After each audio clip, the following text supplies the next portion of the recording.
আসসালামু আলাইকুম। আজার রেসিপি চ্যানেলে আপনাদের স্বাগত জানাচ্ছি। আজকে স্বপ্নে মাংসের মশলা দিয়ে মাংস রান্না করব। আর কোনো রকম কোনো মশলা দিব না। দেখি মাংস রান্নাটি কেমন হয়। তো প্রথমেই হচ্ছে তেল দিয়ে নিচ্ছি। তো তেলের মধ্যে মাংসটি হালকা হলুদ এবং লবণ দিয়ে মেখে তারপর হচ্ছে মাংসগুলো ভেজে নিচ্ছি।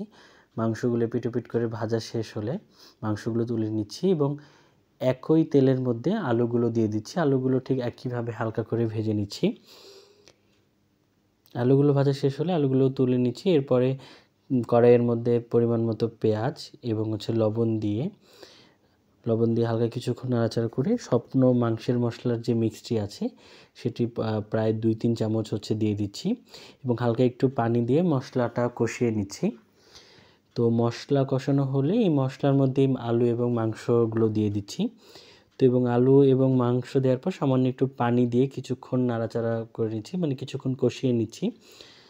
তো বাসায় কাঁচামরিচ নেই, তাই একটু চিলি ফ্লেক্স দিয়ে দিচ্ছি ঝালের জন্য, যেন খেতে ভালো লাগে। তো আরেকটু নাড়াচাড়া করে একটু ঢেকে রাখছি।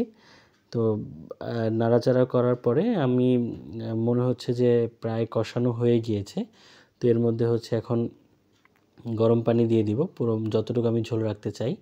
তো গরম পানি দিয়ে আবারও ঢেকে দিচ্ছি। তো এইভাবে বেশ কিছুক্ষণ রাখার পরে আমার মাংস রেডি হয়ে গেল। তো এখন খেয়ে দেখব যে কেমন হয়। আলহামদুলিল্লাহ, দেখতে অনেক ভালো লাগছে। এখন খেয়ে জানাচ্ছি। বিসমিল্লাহ, আলহামদুলিল্লাহ।